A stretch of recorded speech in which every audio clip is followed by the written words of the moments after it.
petrified. I kept thinking I could never live without you by my side. But then I spent so many nights just thinking how you've done me wrong, and I grew strong. I learned how to get along, so you're back from outer space. I just walked in to find you here with that look upon your face. I should have changed my stupid lock. I should have made you leave your key. If I'd have known for just 1 second you'd be back to bother me. Oh, now go, walk out the door.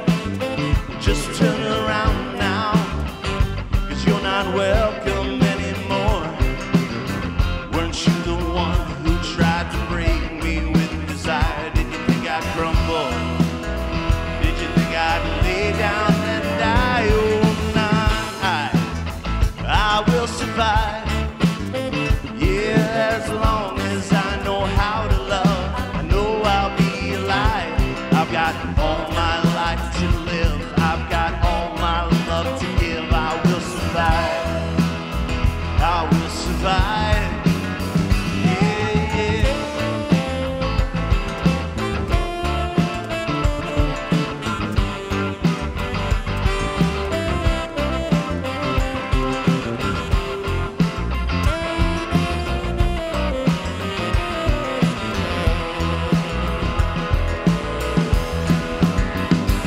It took all the strength I had just to fall apart. I'm trying hard to mend the pieces of my broken heart. And I spent so many nights just feeling sorry for myself. I used to cry. Now I hold my head up high and you see me with somebody new. Oh, I'm not that stupid little person still in love with you. And so you thought you'd just drop by and expect me to be free. But now I'm saving all my love for someone who's loving me. Oh, now go, walk out the door. Just turn around now, 'cause you're not welcome anymore. Weren't you the one who tried to break me with desire? Did you think I'd crumble? Did you think I'd lay down and die? Oh, not I will survive. Yeah, as long as I know how to love, I know I'll be alive. 'Cause I've got all my life to live. I've got all my love to give. I will survive. I will survive. Yeah, yeah.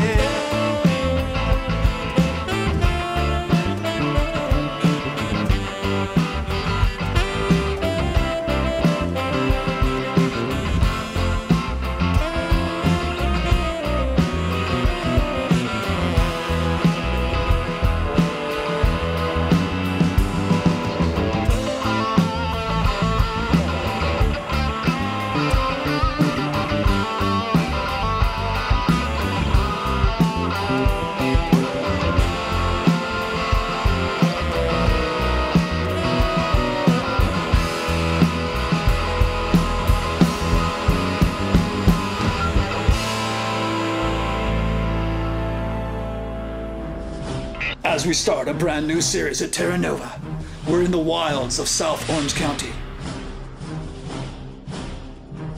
It's a demanding, unforgiving place full of hazards. It's astonishing how quickly the landscape can change. It's easy to get completely turned around in this environment and hopelessly lost. And with first responders with their hands full, you'd be in serious trouble. It's very demanding to hold up in this rugged terrain. You'll need a certain set of skills, and you may need to resort to extreme measures like finding edible protein. You'll have a feast if you know where to look, like these worms here. And because water supplies are low, you'll need to stay hydrated by drinking certain bodily fluids. And when your toilet paper supply runs low, you'll need to know how to improvise.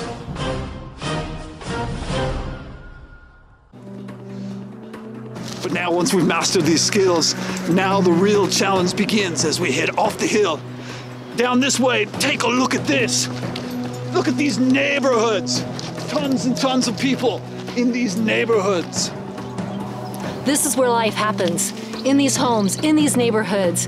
It looks peaceful now, but this crisis has really disrupted it. It's something that none of us asked for, but could this be the moment that God uses to mold us, that easy times and normal times couldn't do?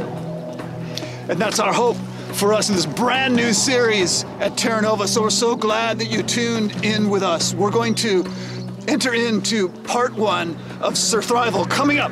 But before we do, we're going to join the band now as they lead us in a song that speaks of God's powerful way in our lives. It's a song called Embers. Let's enter in now as the band leads us.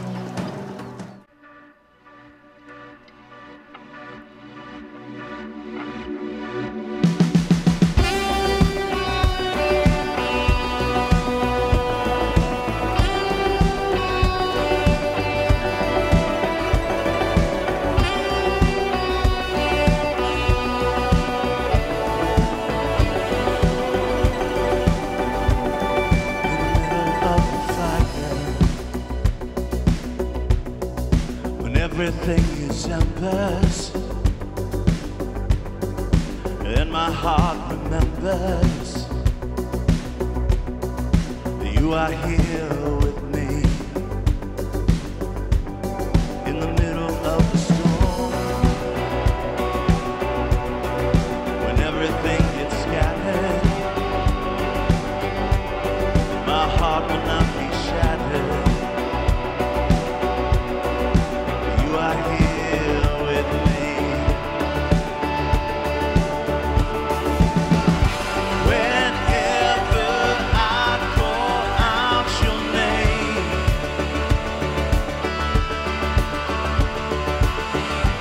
your answer always is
Her answer is, your answer always is the same.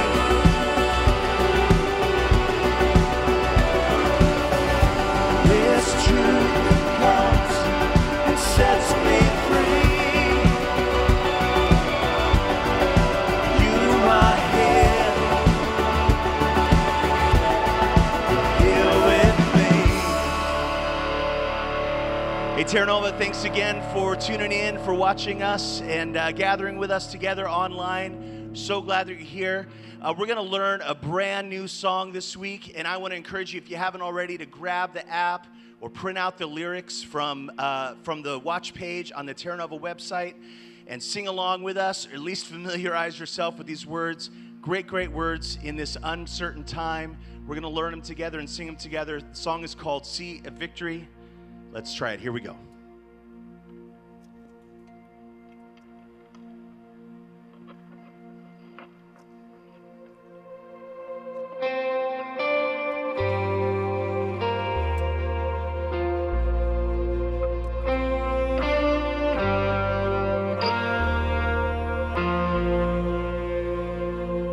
Well, the weapon may be formed, but it won't prosper.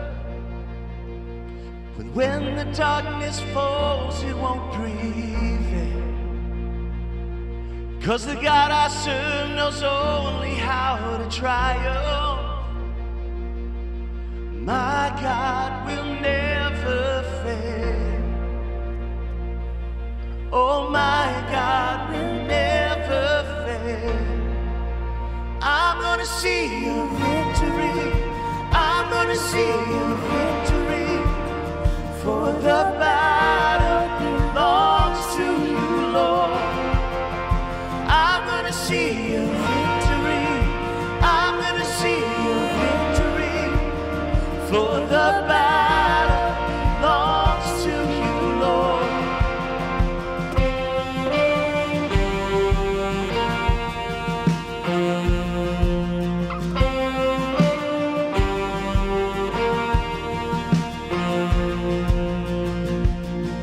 There's power in the mighty name of Jesus. Every war he wages, he will win. And I'm not backing down from any giant, 'cause I know how this story ends. Yes, I know how this story ends. I'm gonna see a victory. I'm gonna see a victory. For the battle belongs to you, Lord. I'm gonna see a victory. I'm gonna see a victory. For the battle belongs to you, Lord. I'm gonna see a victory. I'm gonna see a victory. For the battle belongs to you, Lord. I'm gonna see a victory. I'm gonna see a victory. For the battle belongs to you, Lord.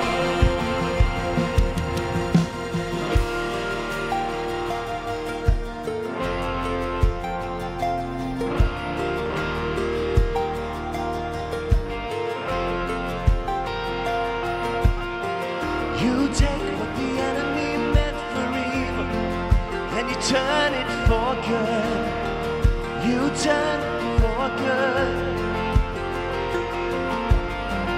You take what the enemy meant for evil and you turn it for good. Oh, you turn it for good.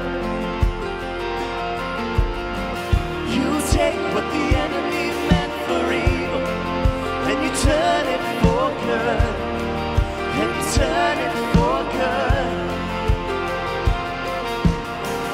You take what the enemy meant for evil and you turn it for good. And you turn it for good. You take what the enemy meant for evil and you turn it for good.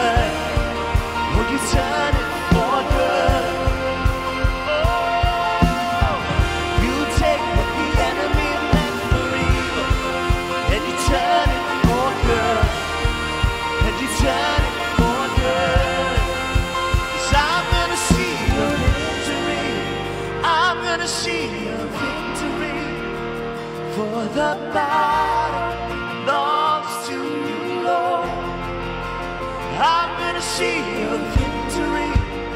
I'm gonna see your victory. For the battle belongs to you, Lord.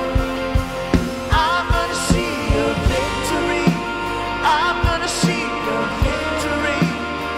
For the battle belongs to you, Lord. I'm gonna see your victory. I'm gonna see your victory. For the battle belongs to you, Lord. You take the enemy meant for evil, and you turn it for good.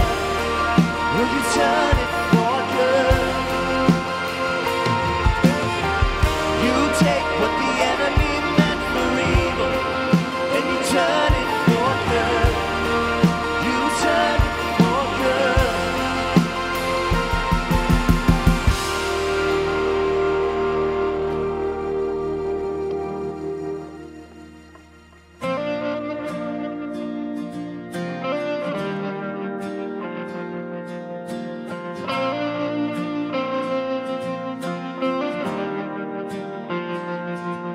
When darkness tries to roll over my bones, when sorrow comes to steal the joy I own, when brokenness and pain is all I've known, oh, I won't be shaken. Oh, I won't be shaken.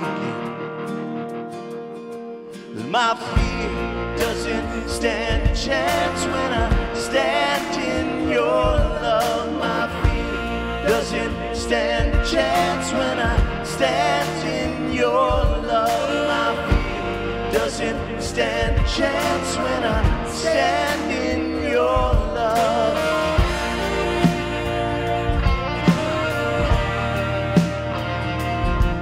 When shame no longer has a place to hide, I am not a captive to the lies. I'm not afraid to leave my past behind. I won't be shaken. I won't be shaken. My fear doesn't stand a chance when I stand in your love. My fear doesn't stand a chance when I stand in your love. My fear doesn't stand a chance when I stand in your love.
gonna walk in your love.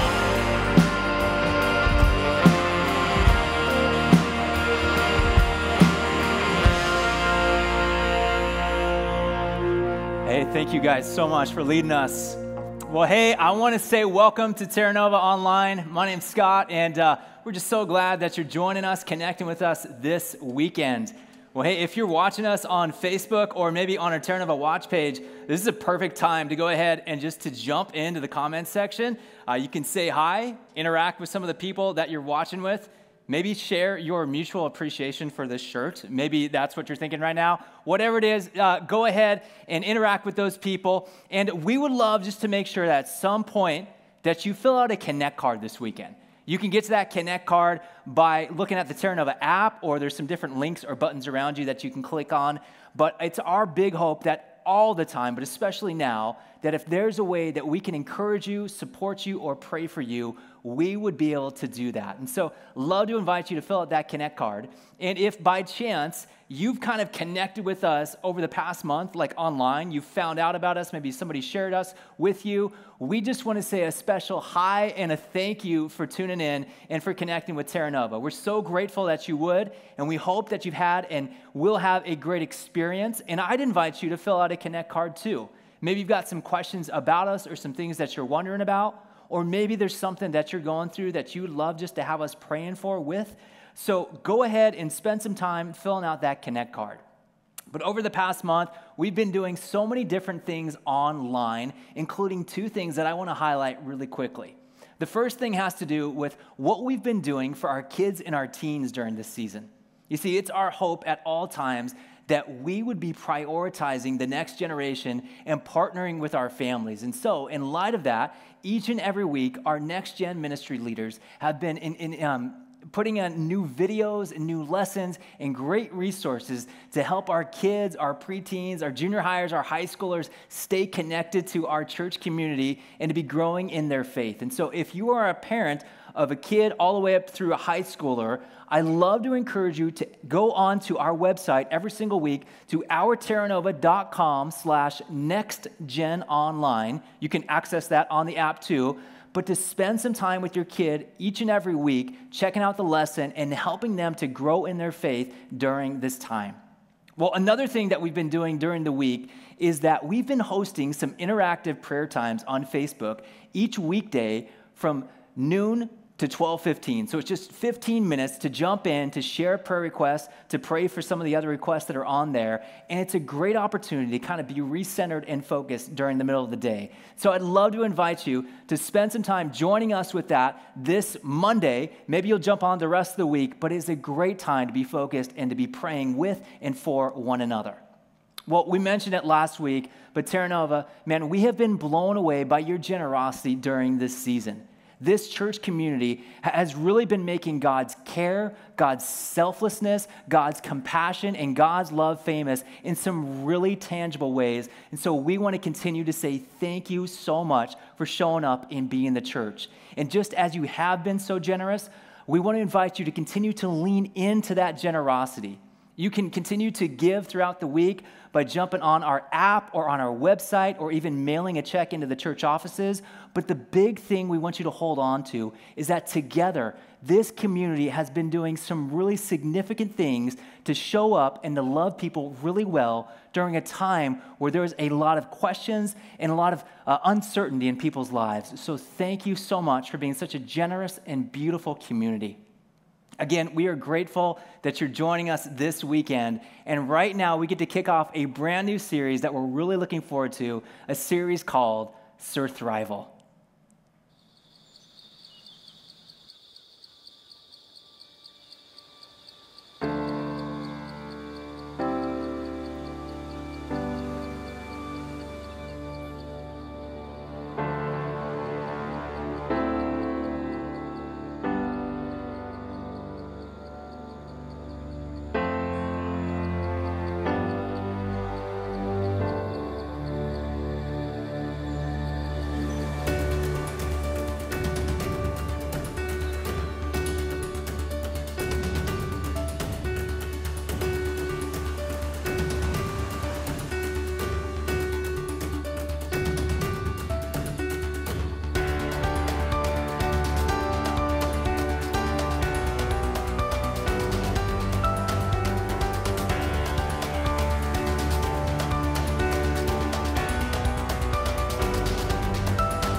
Hey, TerraNova, thank you so much for tuning in as we're beginning a brand new series today called Surthrival. The subtitle is Thriving in the Midst of Crisis, which is exactly where we all find ourselves in the midst of this global crisis, all of the uncertainty and volatility of it, and many of us have our lives put on hold or worse, completely upended. And so the question that we're asking during the series is, what do you do? What do you do? What do you do when there's nothing that you can do? And it seems like you find yourself in a situation where there's no way forward and there's no way out. What do you do when you find yourself in a situation where it feels like your future is out of your own control? Your destiny is out of your hands. What do you do when seems like there's nothing you can do? Do you just like brace yourself? Do you do whatever you can to just survive? Or can it be better than that? In recent years, there's been a lot of attention paid to something called post-traumatic stress, and rightly so. But researchers have also noticed something else, something not as many people have talked about, something called post-traumatic growth.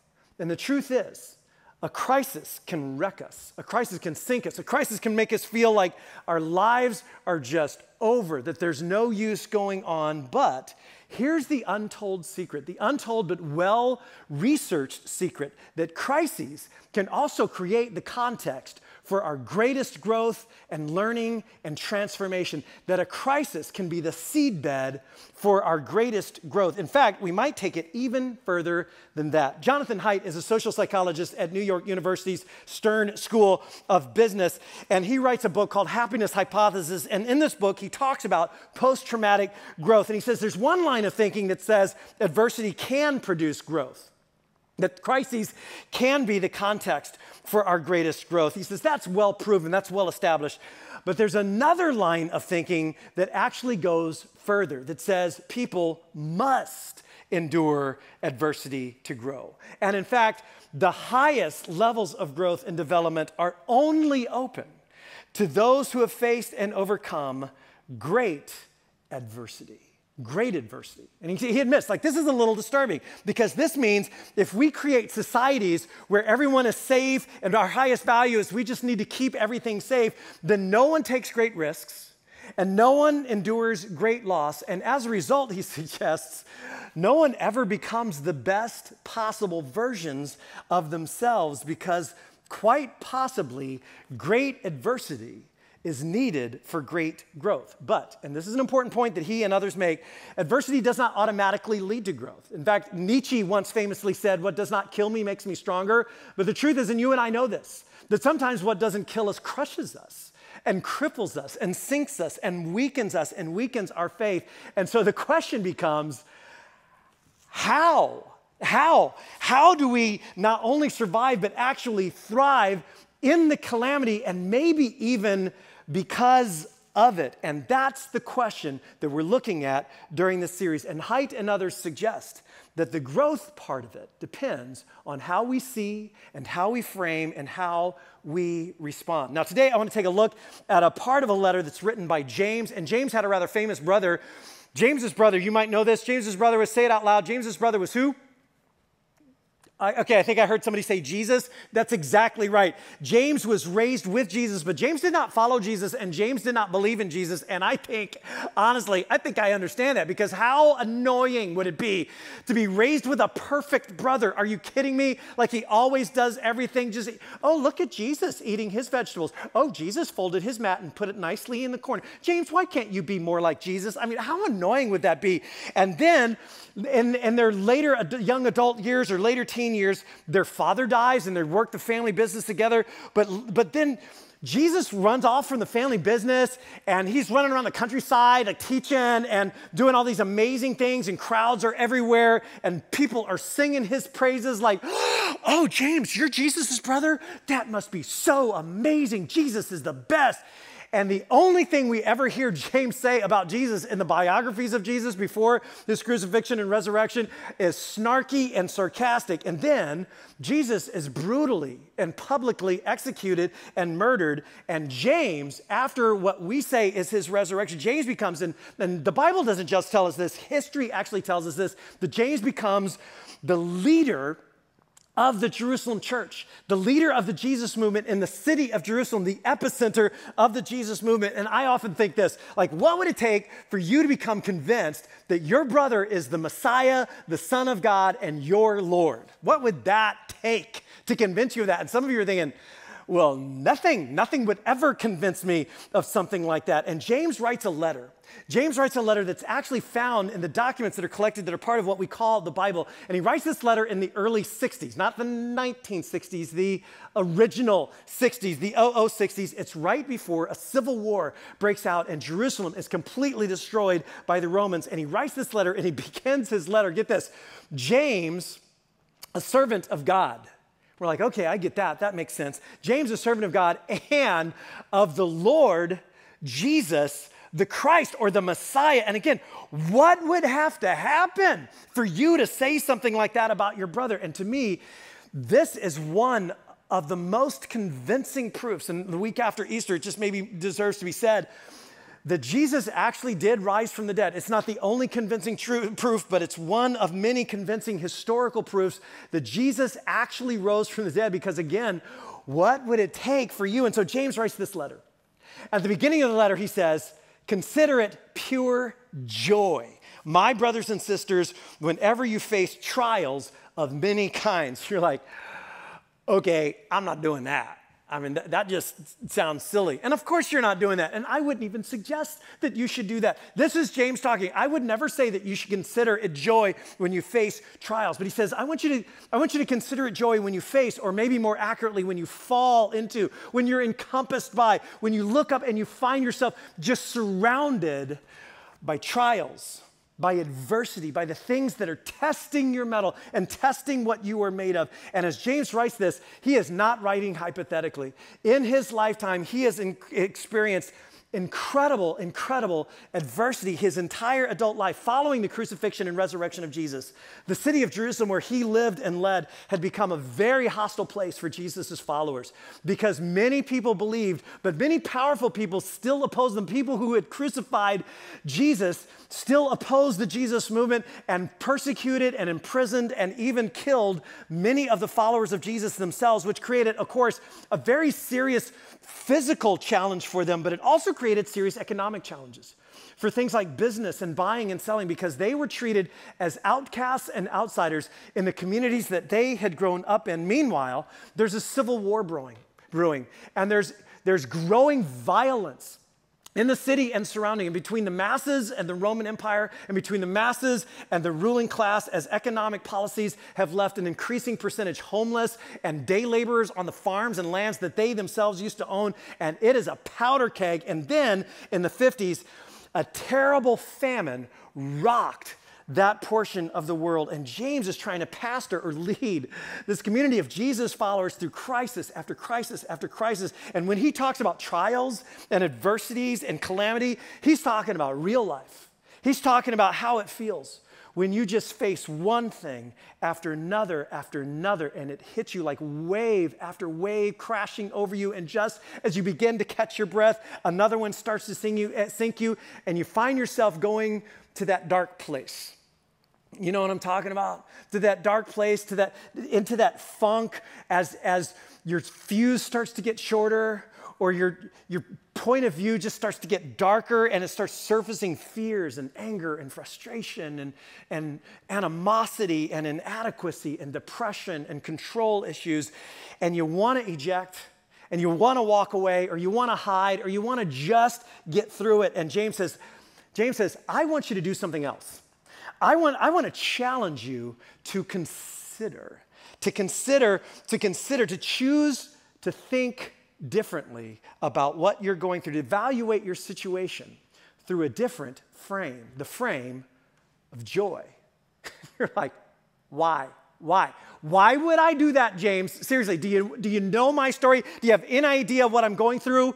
Again, I mean, this just sounds like denial or emotional inauthenticity or some kind of repression. James, why would I do that? And James says, because you know. This is something you already know, that the testing of your faith produces something. I'm going to pause right there for a second. The testing of your faith, because James knows what you know, that when you are struck by when you find yourself surprised by, when you have fallen into adversity, it tests your faith. It tests your faith, it tests your confidence, it tests your trust in the presence and the goodness and the purpose of God. The testing of your faith. And James is using language here that alludes to a common metaphor found throughout the scriptures, that adversity is like a refiner's fire. It's like a refiner refining gold or silver. And you probably know how the process works. When you take gold out of the ground, it's impure. It's mixed with rocks and all sorts of other minerals. So you heat it up. They heat it up to, get this, 2,100 degrees Fahrenheit. Now that is hot. And at that heat, at 2,100 degrees Fahrenheit, everything starts to melt away.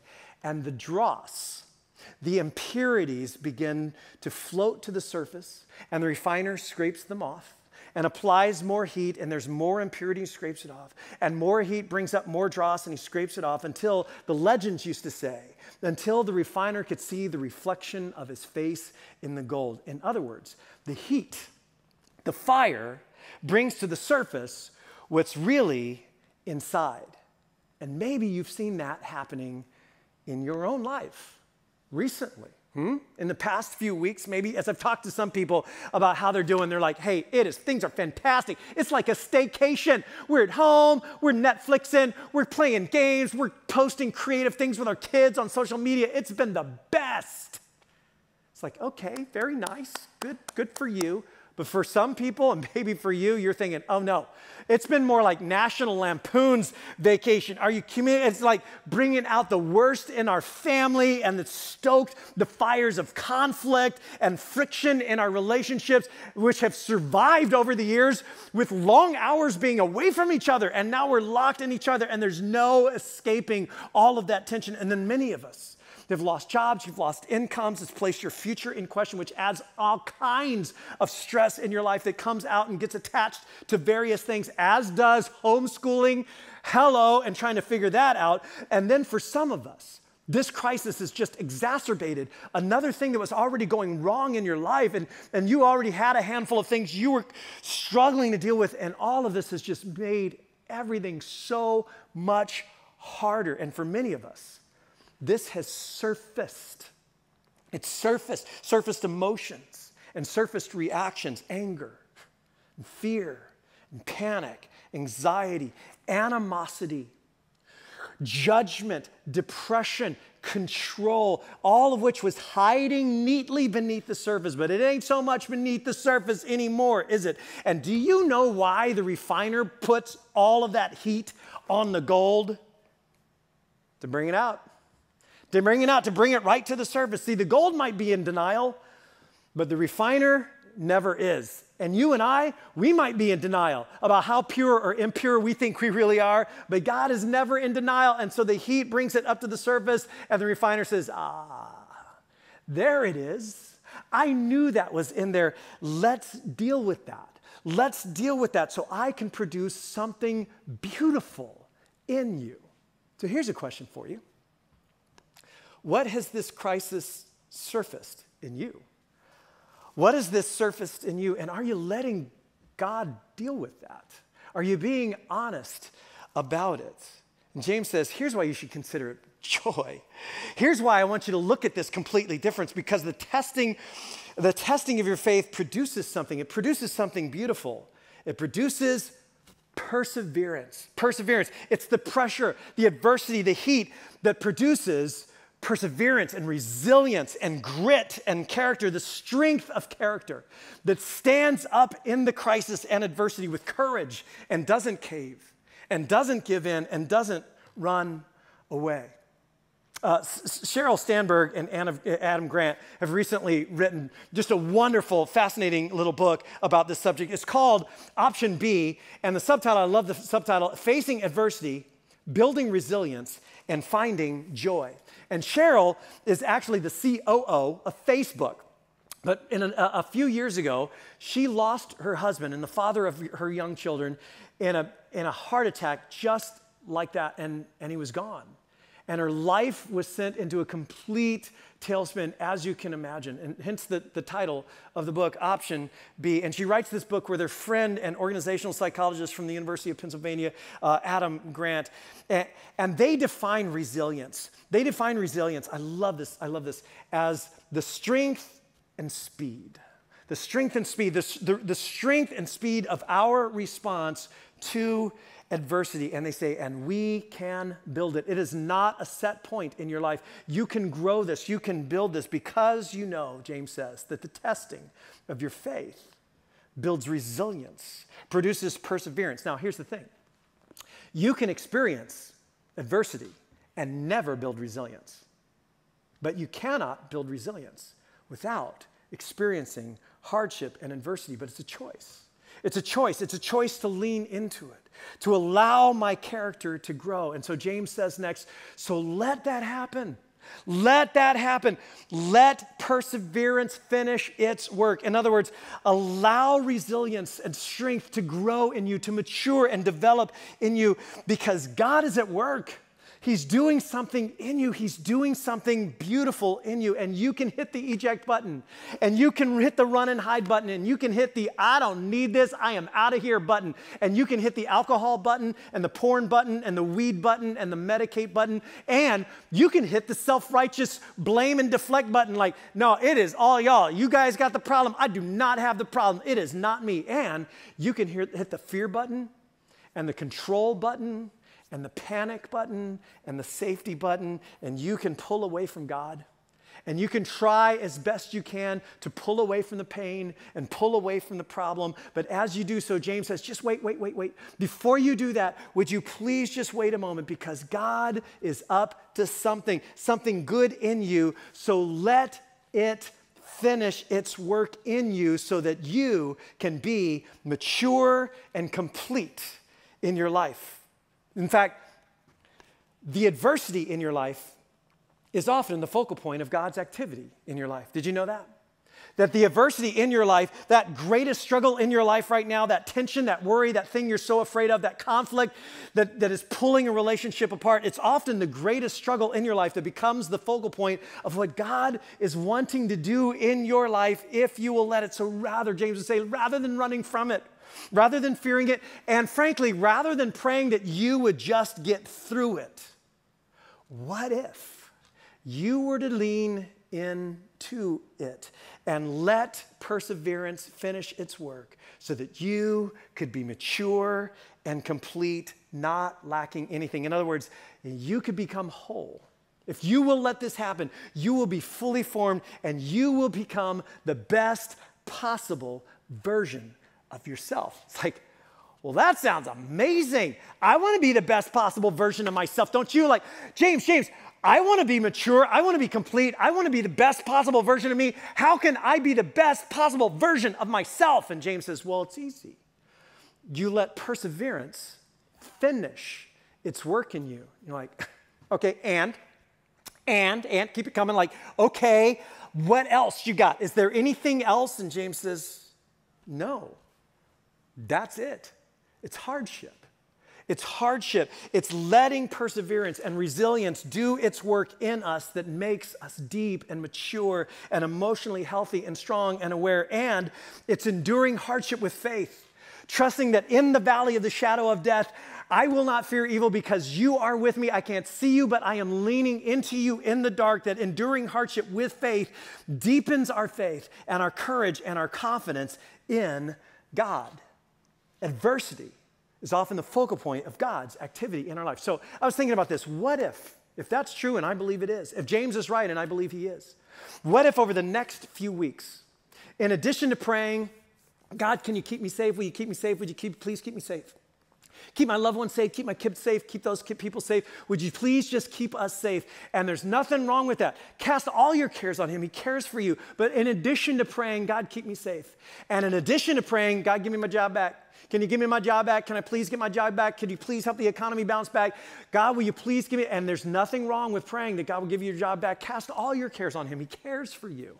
But in addition to praying, God, would you keep me safe? And God, would you give me my job back? And in addition to praying, God, would you just help us get through this? Would you just please help us get through this quickly? What if we also began praying, and would you teach me what you want to teach me? Would you show me what you want to show me? Please, please, please, please, God. Don't let me get through this. Don't let me get through another crisis without learning what you want me to learn, without changing what you want me to change, without dealing with what you want me to deal with. In other words, I want to let perseverance finish its work in me even more than I want to get through this. It's like, whoo! That is a different lens through which to see a crisis. Am I right? Now, James is a realist. He's a realist, and he recognizes how crazy this sounds, how hard this is. Like, I don't know. I don't know, James. I don't know that I can take this kind of approach. And so then James says, now, if any of you lacks wisdom, if any of you find yourself having fallen into adversity, if any of you find yourself having fallen into a trial, and you were going along and you were minding you had your hopes and your dreams and you had all your plans, and you were just blindsided by the Mack truck of adversity and calamity, and now everything is upside down for you in your life, and suddenly you don't know what to do, and it doesn't seem like there is anything you can do. You can't change it, you can't control it, you can't get out of it. And James says, here's what to do. Here's what to do to let perseverance complete its work. Ask God for wisdom. Ask God for wisdom. If any of you ask wisdom, ask God, who gives generously, who gives wisdom generously without finding fault, and it will be given to you, because God loves to give wisdom to those who ask him. Now, you know what wisdom is, right? Wisdom is the perspective to see my current circumstances in a broader context. You know, that's wisdom, right? The perspective to see these circumstances in a broader context, and then the ability to apply that perspective to my daily decisions and actions. And parents, you get this. I was thinking about this. Parents, you know exactly what this is like, because your kids, maybe they're preschool, preteen, junior high, they've come into the room more than once, I'm sure, just so distraught, and something is like they've scraped their knee, or something happened in their friend group, or there's something you won't let them wear, and it is the end of the world. It is like the worst day ever, am I right? And who knows? In their short little life, I don't know, maybe it is one of the worst days ever. And you're hearing this and you're thinking, oh, honey, just wait a few years. This won't even make the top 100. Let me just tell you, it gets worse, right? But you don't do that because you're a good parent, and you act all concerned and empathetic, like, I know, it's so hard. I know, isn't it? And you walk out of the room and you think to yourself, whew, I wish I had their problems. I would give anything for a junior high problem right now, to trade my problems for a preschool problem. I would give anything to have their problems. Now, why do you look at it that way?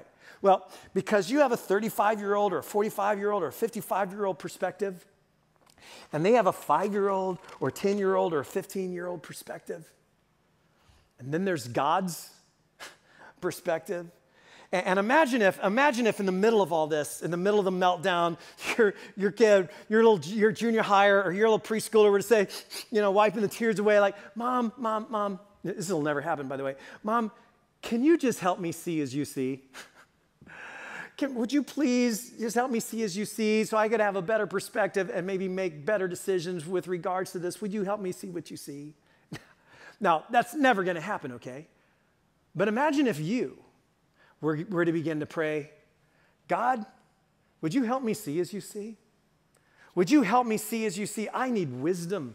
I need wisdom to see a broader context, to see what you're up to in the world, to what you're up to in this relationship, to see what you're up to in my character, in my life. And I'm not asking you to change it, and I'm not just asking you to get me through it and to get me through it as quickly as possible, and I don't want to run from it. God, would you give me the wisdom to see as you see, and maybe then to be able to do what you would do. And James says, God wants to give that to you. He wants to give you that even more than you want it. He will give it generously, but, and here's James' pro tip, but when you ask, you must believe and not doubt.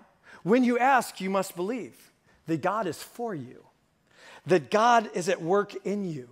You must believe that there is a bigger context, that his ways are higher than your ways, that his thoughts are higher than your thoughts, and that his path is better than your path, that his path is the best possible path for your life. You must believe that as you're asking it, because we say this often around here, God does not give direction for our information or our consideration, but for our participation.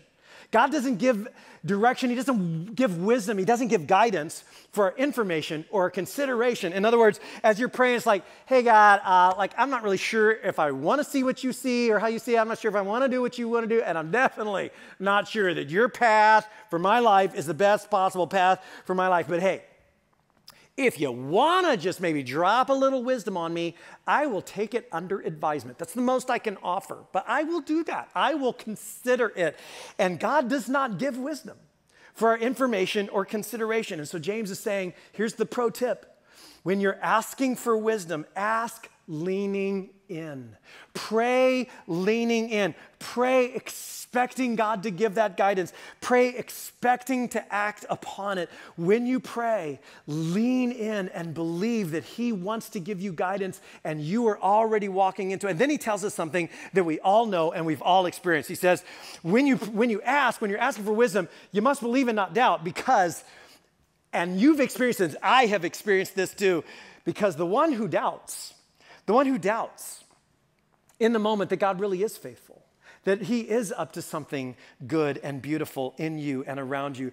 The one who doubts that begins to take their eyes off of God and what he's up to and instead begins looking at their circumstances, begins to look at what's happening immediately in front of them, they become like a wave. And this is so true, isn't it? Like a wave that's tossed and blown around by the wind. In other words, we would put it like they become like someone just riding the roller coaster.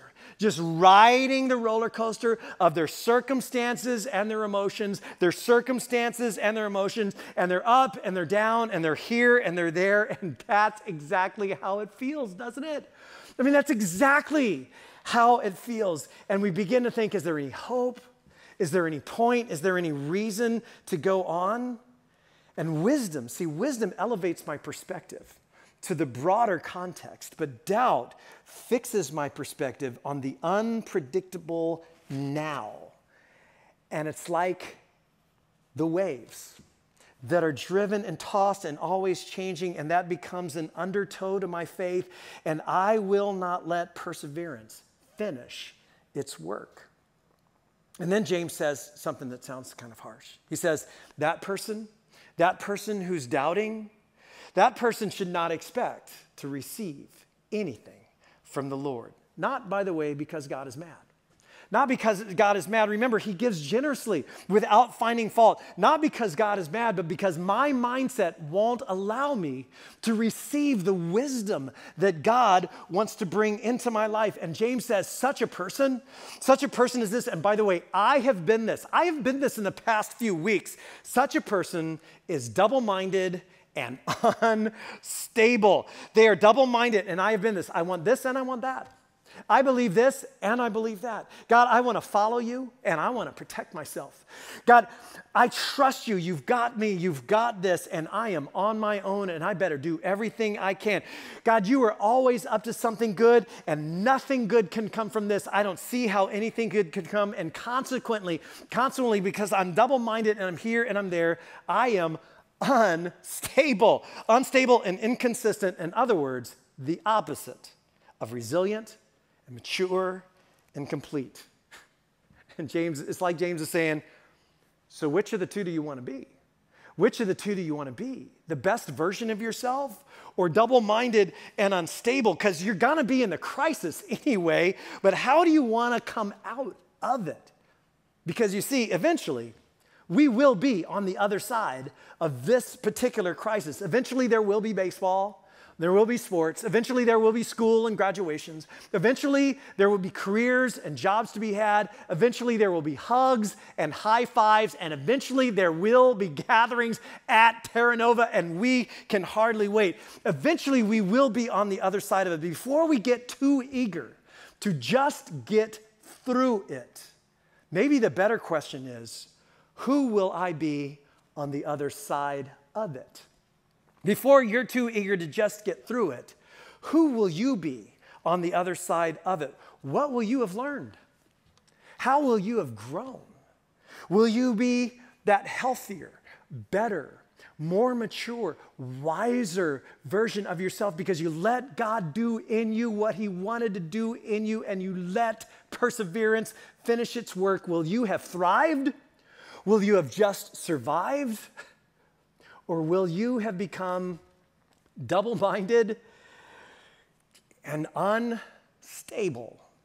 And James says, in fact, all of the literature says, that has everything to do with how you see this and how you respond to it. Now, we will pick it up right there next week. And next week, we're going to talk about where the battle for this really lies. And we're going to talk about our thoughts and our emotions. And you are not going to want to miss next week. But as we close, I want to invite you to pray with me the prayer of wisdom.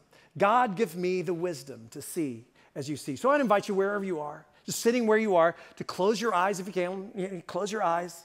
And maybe pray even a little bit out loud with me. Maybe just whisper under your breath this prayer. God, give me the wisdom. Just go ahead and say that. To see as you see. Let's pray that again. God, give me the wisdom to see as you see. And then I want you to personalize it in a few specific ways.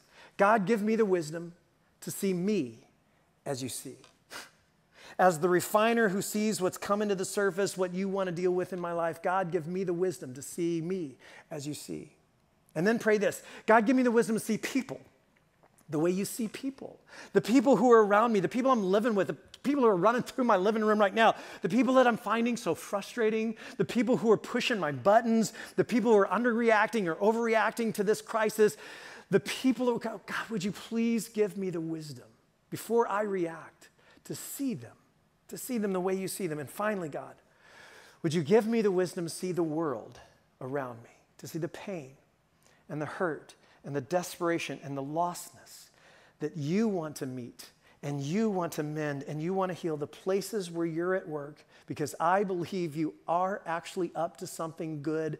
Would you give me the wisdom to see as you see? In Jesus' name, amen.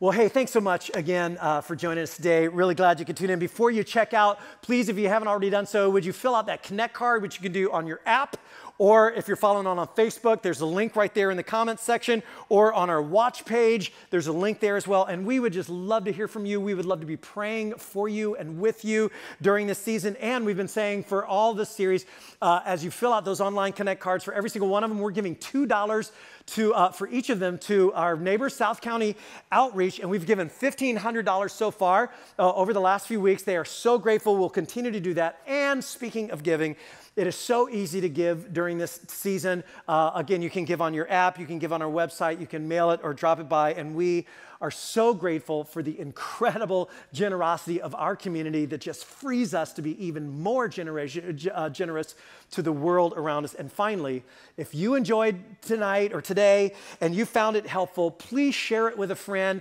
and please invite them back next week. You are not going to want to miss part 2 of our series, Surthrival. God bless you guys. See you next week for part 2.